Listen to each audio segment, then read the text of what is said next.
It's your Friday daily delivery. I'm Michael Rand. Happy to be back for another day. Hope you guys are having a tremendous day out there today. Tremendous show coming up right now. Two guests today, both of them from the Star Tribune. Ben Goessling covers the Vikings for the Star Tribune, is in Atlanta, or at least has been in Atlanta this week, writing a couple pieces on former Vikings quarterback Kirk Cousins, who comes back here on Sunday with the Falcons to play against Minnesota at US Bank Stadium. Vikings, of course, 10-2 this season with his replacement, Sam Darnold. Falcons 6-6. Kirk Cousins leading the NFL in both interceptions and fumbles this year. Probably not what he was hoping for at this point. Not the year he was wanting to have, but an opportunity nonetheless for both teams on Sunday. Ben and I will get into all of that, and you should certainly check out the stuff that Ben's writing. He's got a big Sunday story coming up that'll be in the print edition and, of course, online. I bet that'll be online a little bit earlier than Sunday, probably Saturday. And then he's got a newsletter, Access Vikings newsletter piece on Kirk Cousins as well. Sign up for the Access Vikings newsletter at StarTribune.com. You can find the link pretty much anywhere on any of the Viking stories you find there. So that'll be in a little bit. Chris Hine from the Star Tribune follows that. He covers the Wolves, of course. He is out west right now. Wolves just dismantled the Clippers a couple days after dismantling the Lakers, a few days after a nail-biter over the Clippers. The common denominator in all of those was defense, 92, 80, and 80. Those were the points allowed.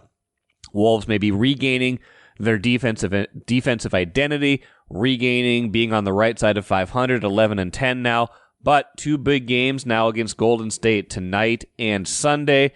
And as Chris reminds me, this is kind of where they gained a lot of their momentum last year. They swept a little two-gamer out west against Golden State last year. First game was the Golden State Rudy Gobert, Draymond Green chokehold game, and then the game after that was, I think both teams had some guys missing as a result of the ensuing fracas from that game. So I don't know if it's going to be as dramatic as it was last year, but an opportunity for the Wolves to maybe continue this good stretch of recent play, see if they're really serious about being the kind of team they think they are going to be.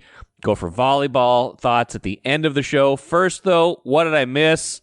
Had a chance to watch a good chunk of the Lions-Packers Thursday night game. Glad I did because it was a good game. Of course, plenty of implications for the Vikings in that one. Lions came in 11-2. Lions came in 11-1. Packers came in 9-3. Vikings are 10-2, right in the middle of them. Asked fans on social media on Blue Sky. I've been using Blue Sky a lot more, by the way. If you want to find me there, I'm Randball on Blue Sky. A lot of good conversation happening over there. It's becoming more like early Twitter every day that I'm on there. So if you aren't on there yet and you're looking for a new social media platform, looking for good Sunday football conversations, other stuff, check out Blue Sky. I've been happy with it very much so far. But I asked on Blue Sky, like, who are you rooting for here tonight? Because you got it's like the heart versus the head, right? For a lot of Vikings fans, some who can never bring themselves to root for the Packers, and I had some of that in the chat, in the comments, basically saying, I'm kind of, I know it doesn't make any sense because, you look at it and you say, hey, if the Lions lose that game last night, the Vikings control their destiny the rest of the way.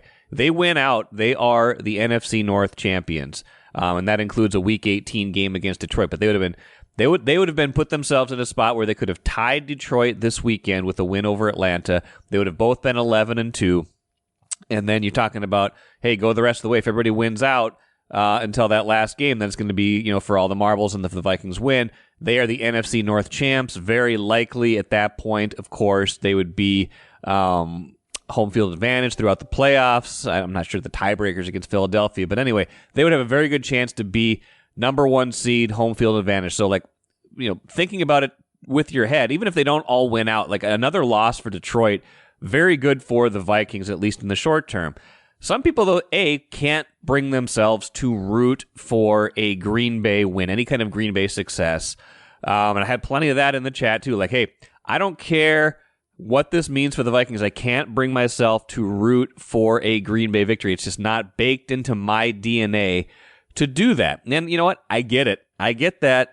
Watching that game, I can see how you'd be very conflicted, probably rooting for a tie. And, it was trending towards the possibility of at least getting to overtime for a while there, which would have been probably the ideal outcome for everybody, because then nobody wins, but then the Vikings still kind of gain a half game on Detroit, things like that. But with Green Bay, you also have to worry about, hey, if Green Bay wins that game, they're 10-3. They're very close to catching the Vikings.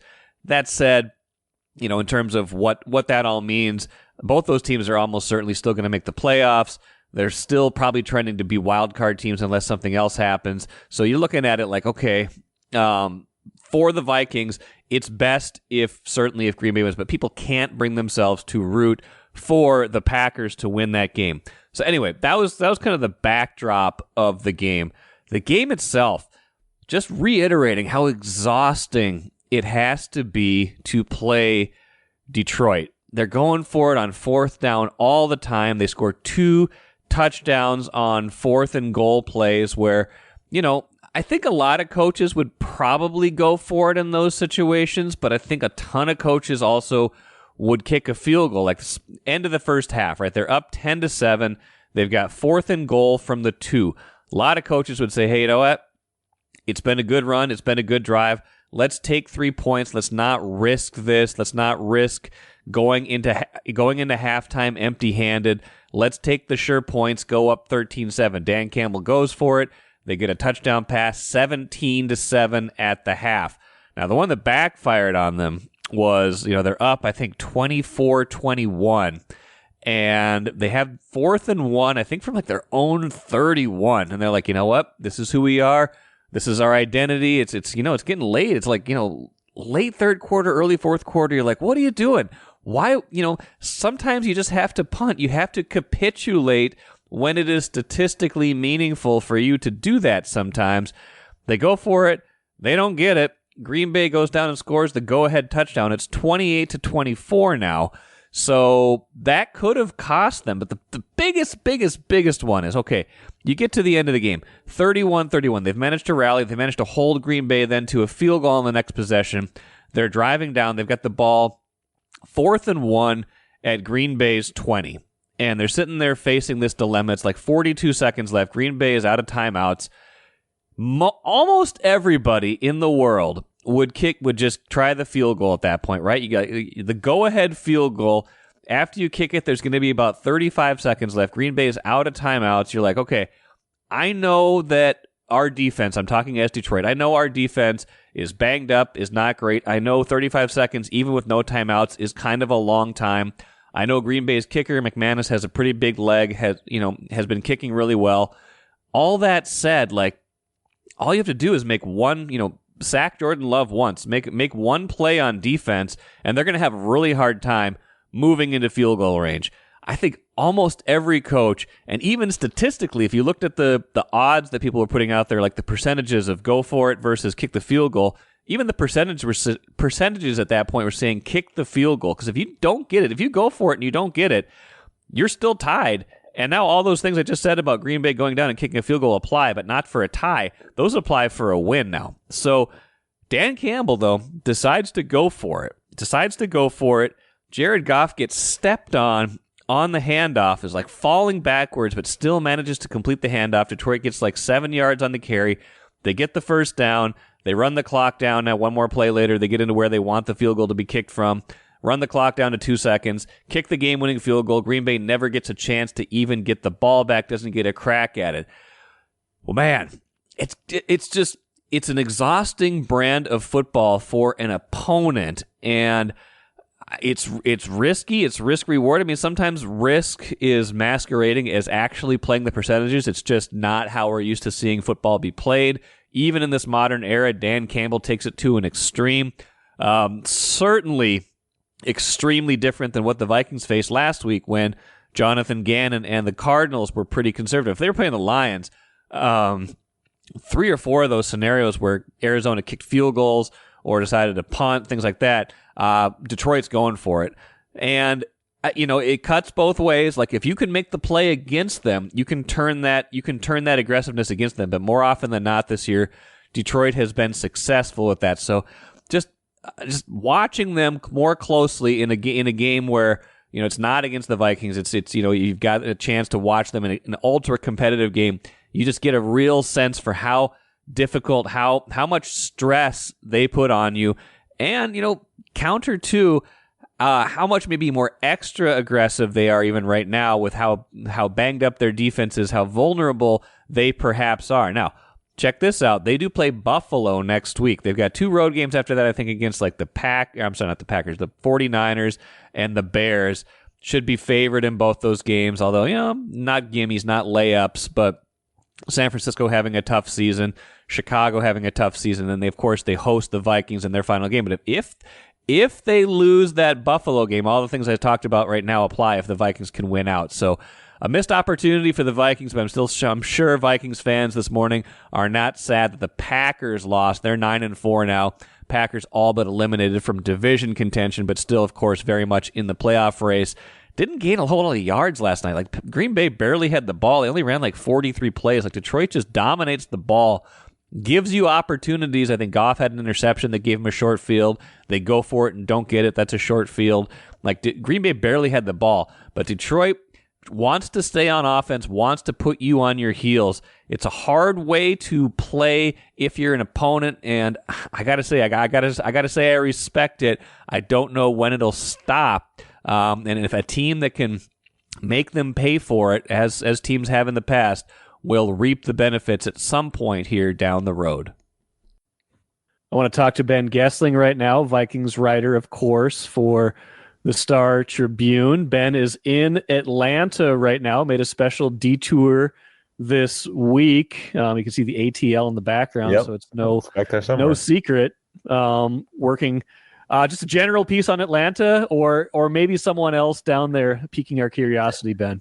Yeah, I figured to come down here and do the Mike Hughes story, former Viking. But there's actually a few of them. Mike Hughes, Kyle Hinton, Storm Norton is here. And that's why we're here, to do the story on those guys. No, obviously, the Kirk Cousins return to Minnesota is the big story this week. It has been the big story in Minnesota, and we figured with our stockpile of beat writers, we could send one off this week to come down to Atlanta to do the Kirk Cousins story. So I've been down here the last couple of days talking to him, talking to players, talking to coaches just about his first year in Atlanta and what it's going to be like to be back in Minnesota on Sunday as the visitor for the first time in that stadium.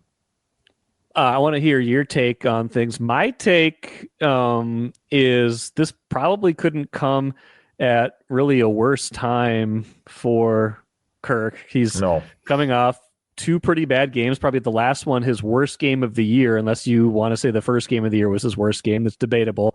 But 4 interceptions in his last game, Ben. Enters this weekend as the NFL's leader in both interceptions and fumbles. That's not a great stat. Those are not things you want to lead the league in. Falcons are 6-6, now very much in the playoff race because the NFC South is terrible. They're in the hunt.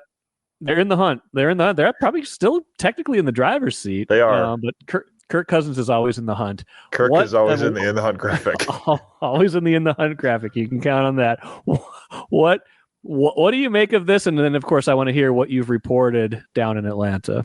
Yeah, it's just been really interesting to be down here because you're kind of hearing a lot of the same conversations that we had and asked about over the last 6 years. I mean, it's a lot of discussion of, and there's a different layer to it, I think, because of the Achilles, but it's a lot of discussion about the interceptions. It's do they still believe in him? Obviously, with Michael Penix sitting there ready to go, per his own words about it.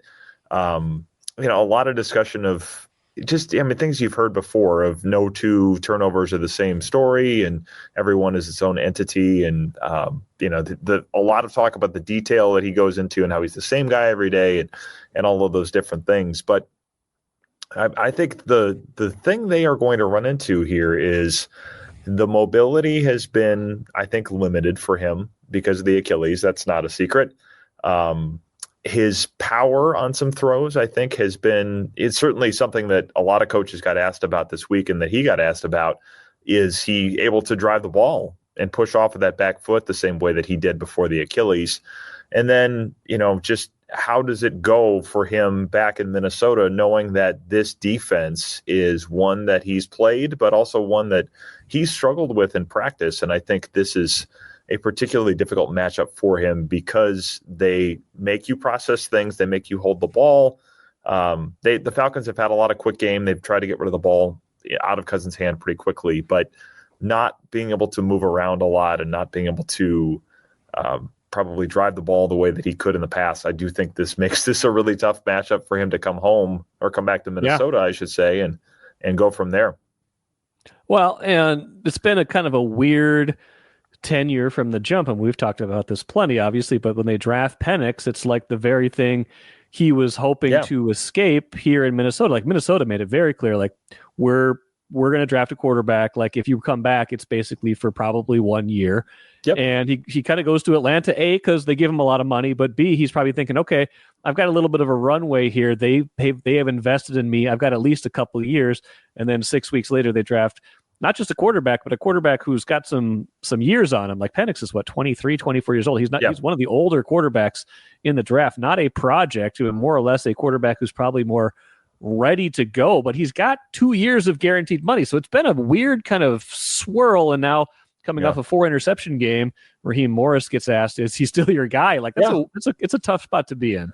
Yeah, there's been a lot of talk this week down here about, should he be the starter? Is he going to be the starter? They have stood by him, and they have said he will continue to start. But those conversations probably aren't going away. In fact, I think if he goes and struggles again, given the fact they were 6-3, you're going to hear a lot of calls for Michael Penix here pretty quickly. And, how all of that will go, we'll see. But I think it's interesting to watch this thing turn, because he has talked a lot about wanting, the phrase he used was, it's not the dollars, it's what the dollars represent. I mean, that's what he talked about in January, that last day he was with the Vikings.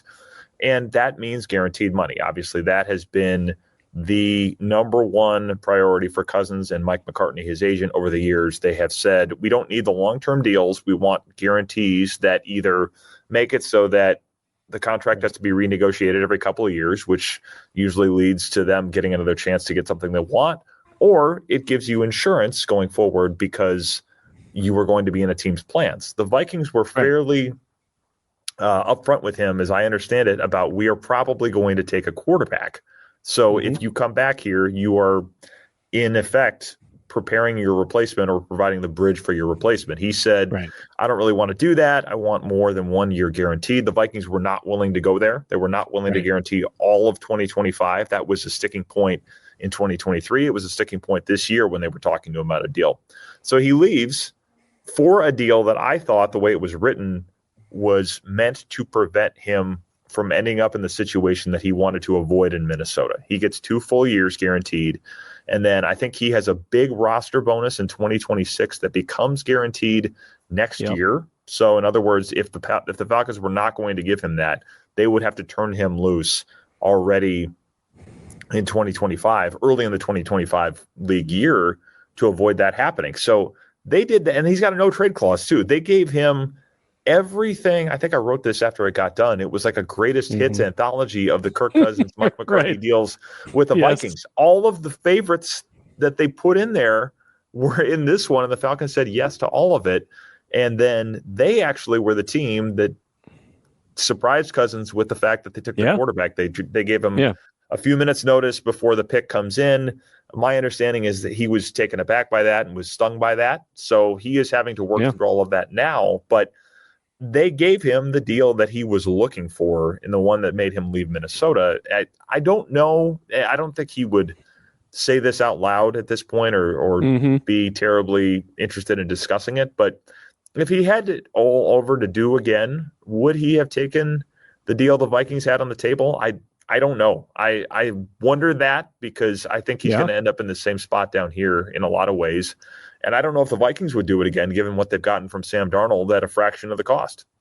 I'm fairly certain they wouldn't do it again based on what Darnold has given them for $10 million versus a lot of what hindsight, Cousins is obviously. costing. Yeah, exactly. They couldn't have known how this would turn out. Cousins couldn't have known how this would turn out. But the fact that the Vikings are 10-2, the Falcons are 6-6, and Darnold has statistically outplayed Cousins in almost every single way, and even with the eye test tells you that, brings a certain kind of storyline into this game as well. But I guess maybe a couple more things before we go. One is, how do you think Andrew Kramer and I were talking about this earlier in the week? How do you think Cousins will be received at US Bank Stadium Sunday, and how do you think he will take all of whatever comes in to his kind of personally, or kind of how will he absorb all of that? Yeah, it's going to be interesting to see how that goes. I would expect it's a fairly positive reception. There may be some booing. I would expect that it'll be positive before the game, and then very loud, very charged up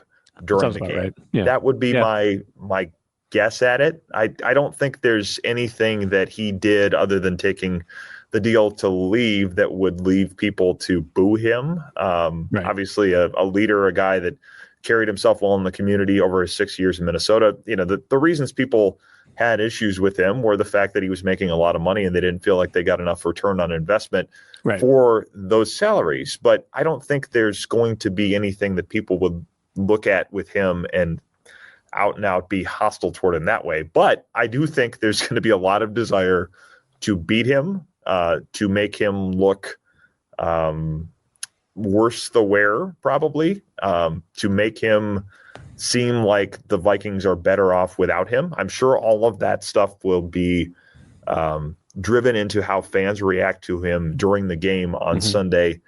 He expects it. He said they're great fans. As a result, they'll try to make it as hostile as they can. I mean, certainly talking to people this week, this one does mean something to him. I mean, he kind of said it's another game. You go through this. But I remember in quarterback, they talked about this when he went back to Washington the first time that year. He said a lot of things. And I think Julie Cousins said a lot of things about how this one meant more because it was going back to the team where he had started his career. And I think they became a family there, and all of those things on a personal level meant a lot to him. That one was different because it didn't end quite as amenably, I guess. As it didn't end as nicely as the Vikings seemed to. So there was probably a little bit of prove it to the Commanders that they had made the wrong decision with him. I don't know that this has quite that same sting. There may be a little bit of that. I'm sure there's probably always a little bit of that. But I do know that there's a lot of sentimentality from his family towards Minnesota. He talked this week about having a lot of gratitude for the place, and I know his family is planning to head up early for the game just to enjoy some time in Minnesota, to see some friends.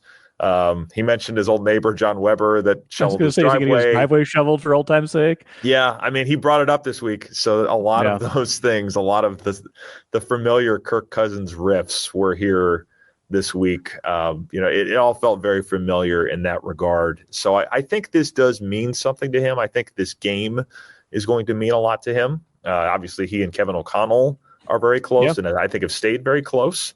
So, all of those things add some complication to it. But there's also that desire to say, hey, we're doing fine without you. You made your decision. Good for you. We'll root for you the rest of the way. But we don't need you. And that's going to be probably true on his side and true on the Vikings side, I think.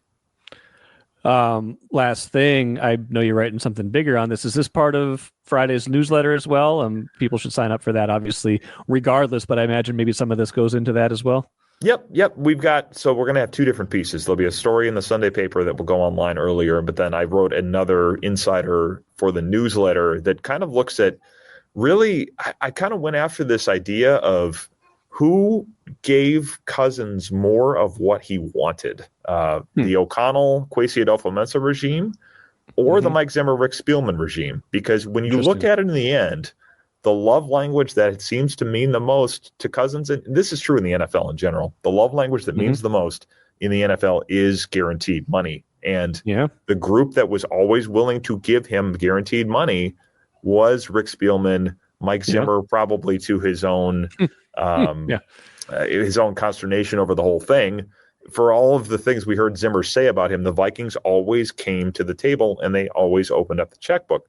Kwesi Adolfo-Mensah gave him a 1-year extension, and then after that, They didn't do it again. It was the void years in 23 and then a discussion this year, but ultimately no deal. So they kind of said, we like you, but only to this level. We are going to praise you effusively when you're playing. We're going to kind of empower you in a way that Mike Zimmer did not do. But then when it comes to the bargaining table, there's going to be a ceiling to this. And I think that's ultimately a lot of the reason he's not here anymore, because they would not bend. I mean, this discussion, as I understand it, was the same in 23. It was the same in 24. And I think even to the same degree in 22, a little bit, where he wanted a longer-term deal. They said no. He wanted it again in 23, but he also wanted guaranteed money through 2025. They said, we'll go through 24, but we're not giving you more than that. And then this year even was, I want 24 and 25 guaranteed. And they continued to say, this is where we are. We're not moving off of that. So ultimately, I think the reason we are where we are is because this regime was finally the one to say, we're going here, but no further. And that has been a change from, for all of the things said about Rick Spielman and Mike Zimmer, they opened up the book basically every time the Cousins asked for it to happen, because they needed the cap space in some ways too. Yeah, absolutely. Look forward to reading that. Look forward to reading the longer piece. Sign up for the newsletter, everybody. Ben, safe travels back. We'll see you soon, and we'll see what happens on Sunday. Yeah, it should be an entertaining day at US Bank Stadium, so it should be a fun one to cover. Thanks, Mike. Awesome. Thanks, Ben. Great stuff from Ben. And just a reminder that we're not framing this conversation the same way if Sam Darnold isn't having the kind of season he's having right now. And I know Sam Darnold's not having the world's greatest season, but man, he has exceeded almost everybody's expectations. Passer rating over 100 in 10 of 12 games this season. Total QBR is getting better. His PFF grade is top 10. Big time throws up and down. Like Kevin O'Connell and the quarterback coaches, the offensive coaches deserve a huge amount of credit for that, but so does Sam Darnold. Having the kind of season he's having, especially these last 3 games, to bounce back from that Jacksonville game. Last 3 games, 6 touchdowns, no interceptions, like 800 yards. Like, to bounce back, to show that he's not fading, that he's only, maybe he's only getting stronger, or that he's, leveling back to where he was most of the season. It's just been a really impressive thing. If he's not having that kind of season, we're probably talking about Kirk Cousins differently, a little bit more nostalgic for what he could have brought to them. Instead, not a lot of disappointment. I don't think the Vikings are wishing they could do this over. I think they're pretty happy with the way this has turned out. Watch your dreams and savings grow with Royal Credit Union's 4.25% annual percentage yield 12-month certificate. Open now at any Royal office or online at rcu.org/certificate saver. Early withdrawal penalties could reduce earnings and principal. APY accurate as of 2/1/25. Insured by NCUA. Let's talk Wolves today with Star Tribune beat writer Chris Hine. Multiple, many-time guest. We've lost track, but it's been a minute, and it's been an eventful start to the year, Chris, has it not? It has. What's been happening since the last time we talked? Anything of significance with the Timberwolves? I'm unaware. I don't know. Like, the sky is falling, and then it's maybe not falling, but then it's probably falling again. Ant totally rips them, but kind of politely, at least, in a certain way. Mike Conley Jr. backs him up. But ever since then, Chris, the 3 straight wins. Yeah, 3 straight wins ever since that night. It was. I'll say this: that covering that game, when they lose the 4th straight, and the way that they lost it that night to Sacramento, where Sacramento just like blitzed them to end the game, you could kind of feel that bubbling up, right? Like that they needed to have some sort of regrouping, and Ant, he came over to us and just said, what you want to know, why we're trash. And so that just kind of set the tone for that 10 minutes right there that night. And they were playing poorly at that point. I think, some of even when they were playing poorly, though, I felt like some of the underlying numbers weren't quite as bad. It just felt like they weren't connected, kind of like what Ant was talking about. Like, the defense wasn't quite where it had been, but it wasn't terrible. The offense certainly struggled anytime they didn't have a true point guard on the floor, and I think they're finding out that having 2 point guards that are 37 and 19, it might not be the ideal strategy for a team with grand aspirations. But do you feel like his words propelled this? Did they just start playing better? Like what's fixed now? Well, I think it injected a little bit of urgency into the team. Not just Ant's words, but I think the whole situation. Okay. I think the first step in recognizing that there's a problem is acknowledging there is one. So yes. it feels like that was that moment where they finally acknowledged that they need to really pick up the intensity, pick up the focus, attention to detail, all those things, specifically on the defensive end of the floor, or else this season was threatening to spiral in a very bad direction very quickly. So I think in some ways, I was telling this to a few people, in some ways, you kind of want to hit that moment of a season early, right? Because you have time. You have time to fix things. You don't want this moment coming at game 60. You'd rather it come at game 20, so that you can still kind of figure out what you need to do, figure out stylistic things. And if you need to move somebody, you can still move somebody because you still got 20 games before the trade deadline or however many games it is. So in a way, teams always go through these peaks and valleys of a season. So in a way, the Wolves kind of hitting this early, if we look back on it, it might be a blessing in disguise that this moment happened around game 18 or 19 and not in March, for instance. Is it fixed now? I mean, the defense certainly has been better, but I also look at, the first game after that, they win 93-92 at home, but a win is a win and probably an important one there. Then they blow out the Lakers. They blow out the Clippers. You were there for that one. That was the Wednesday night game. Both of those, though, the LA teams playing second night of back-to-back, so you kind of like take that with a little bit of a grain of salt, right? The Lakers are going through something. The Clippers didn't look like they could be bothered to do much of anything in Wednesday's game. So is it fixed, or have they been catching teams at the right moment? What do we make of the 3 games? It's a little bit of that. It's a little bit of schedule luck. And by the way, Friday night, the Warriors will be coming off of a game Thursday night. There you go. 3 in a row. That's great. They're playing the Rockets on Thursday night in Golden State. So it's one of those home back-to-backs, but still a back-to-back nonetheless.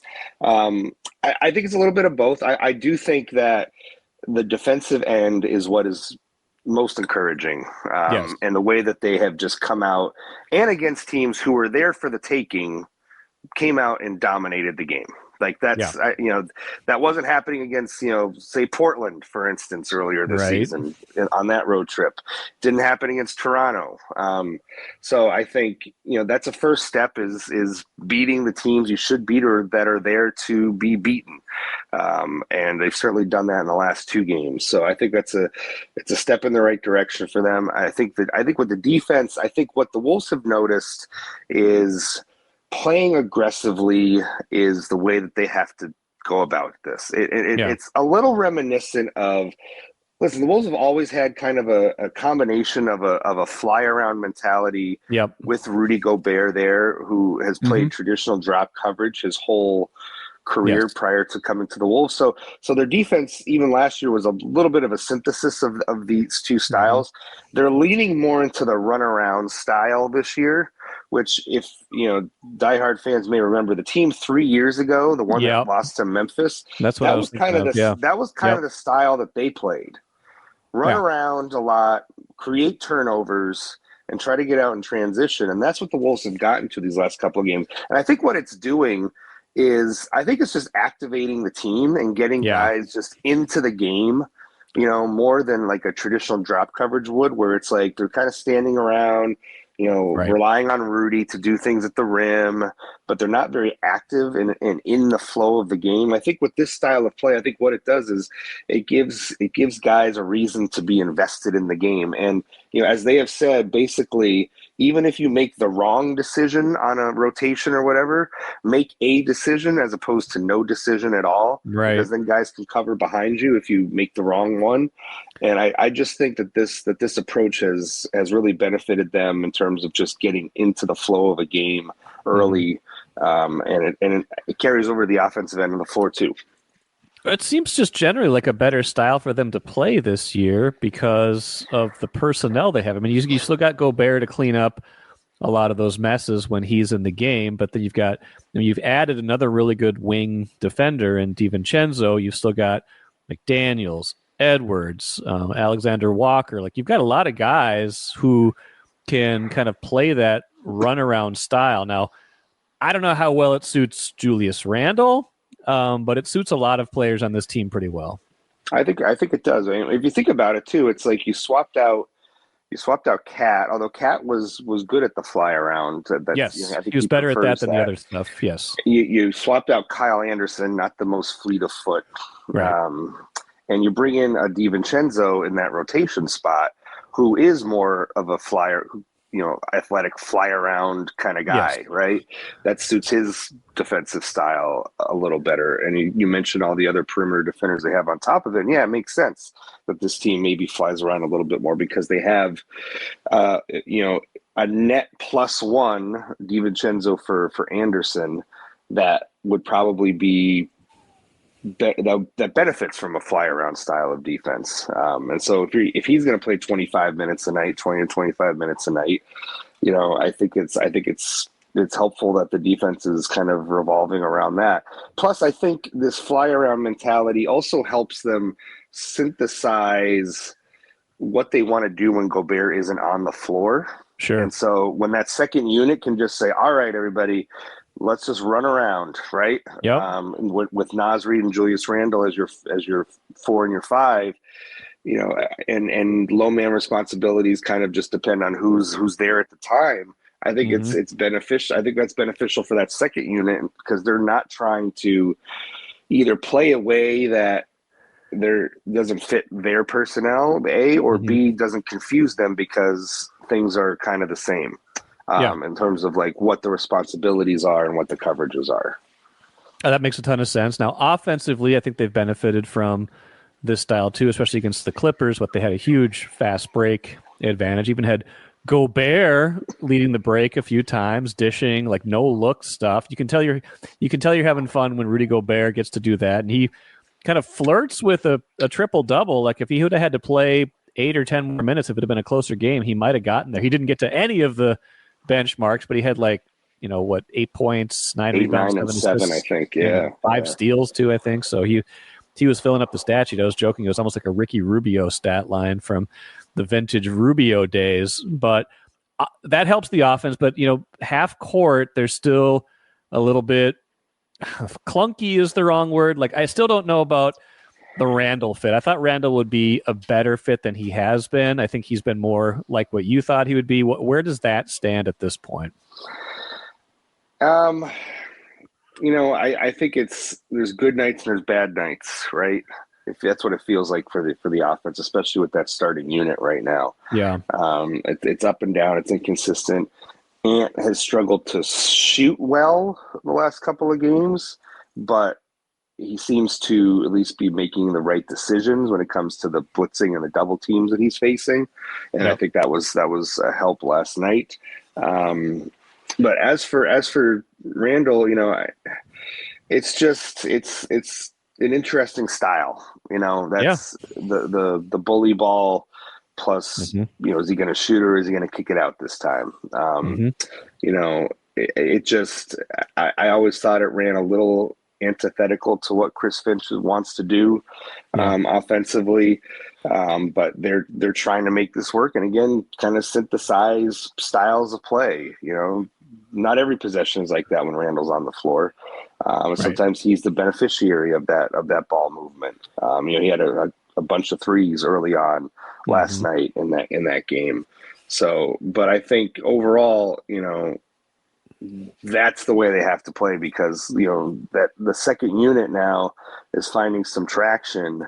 Kind of this Naz, Nikhil, Dante, Rudy, and then pair them with Mike or Ant. Yeah, and that unit has been really good, and I think one of the common themes is there's a lot of ball movement in that group. Yep. There's a lot of ball movement, and Rudy obviously mans the defensive end of the floor, but that unit moves the ball, and they share it, and I think that's kind of the pure sort of basketball that the Wolves would prefer to play. I feel like, at least that's my take. Well, and I believe you got asked this in our new revamped Timberwolves newsletter. Everybody go subscribe to that, please. By the way, Chris is doing a terrific job with that. I think you got asked, like, this was before things picked up a little bit here, but like, hey, if they don't get things cooking soon, like, what's the most likely next thing they might try? Is it Randall to the bench, coming off the bench, and Nas in the starting lineup? Is it Jaden to the bench, Na comes into the starting lineup? Is it status quo? Like, what I guess that's kind of like a simple way of asking, like, what was the biggest problem, or who might have been the biggest problem, or fit wise early on, that you might have wanted to change if things weren't getting better? Well, I said in that question, I just thought that the Wolves have a body of work if you sub out Nas for Julius in the starting lineup, because that was the lineup that had to play when Cat went down for the last 20 or so games, whatever it was last season. It was 18 games. I think there was 12 and 6 in those games too. Yeah, they played well, and they didn't miss much of a beat. So I think, if things were trending in a bad direction or continuing to trend that way, that is the break glass in case of emergency move. Yeah.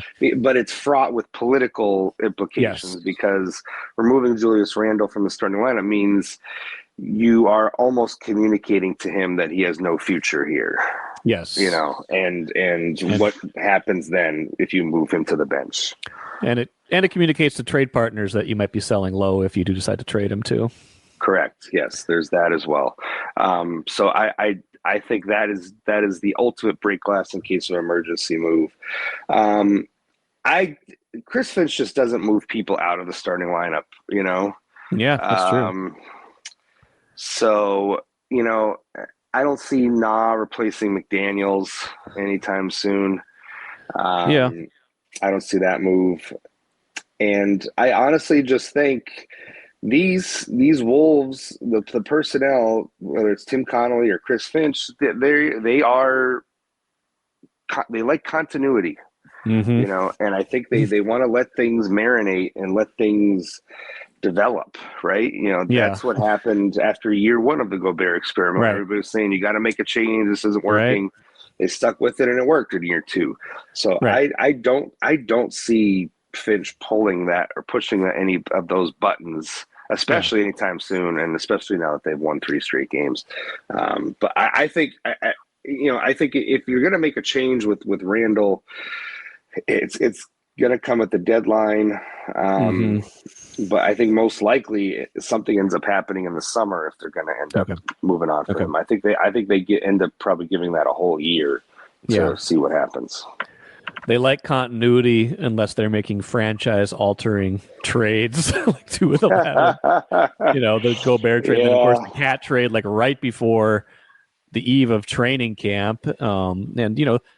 Right or wrong, like they've got some tough games. I should say they prefer continuity. Let's put it that way. Yes. Well, right, and they want to give. I think the point you were making is they like to give moves a chance to play out. They don't want to overreact to the early returns on a shakeup. Give these guys a chance to play together, see what you've got, and they certainly were rewarded with that last year. In year 2 of Gobert, they went to the Western Conference Finals. It's just, they've got a bunch of tough games here coming up. I mean, their schedule is tough through the end of the year, like through the end of the new year, and you got that Knicks game looming on the 19th, a little less than 2 weeks from now. I'm going to be tapping you on the shoulder probably before that one again. Right or wrong, a lot is going to be thought and said off of that one single game, even though we probably shouldn't overjudge that one.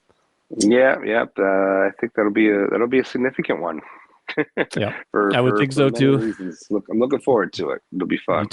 Me too. But before that, you got a couple against Golden State. You got these Golden State trips are interesting because last year I really feel like it was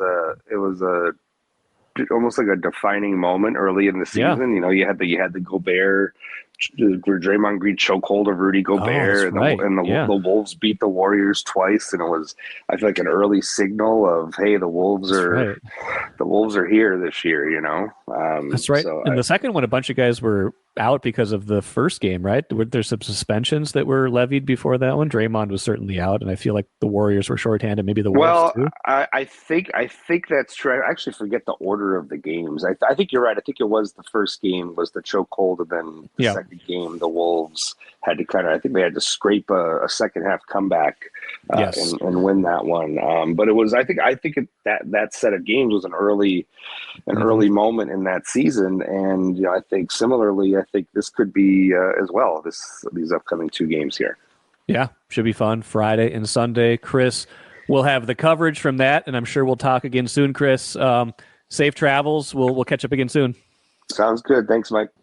Great stuff from Chris. Felt good to have some Wolves talk. I haven't talked as much Wolves, maybe to the detriment of some, to the benefit of others. I haven't talked as much this year about them. Just been pretty locked on the Vikings and the interest they've had this season, 10-2. Wolves, you know, off to a sluggish start, starting to pull it together. So definitely more Wolves talk to come. Like I said, I think Chris will be back on in a couple weeks ahead of the December 19th game between the Wolves and the Knicks. That one, of course, plenty of intrigue at Target Center with Karl-Anthony Towns coming back here.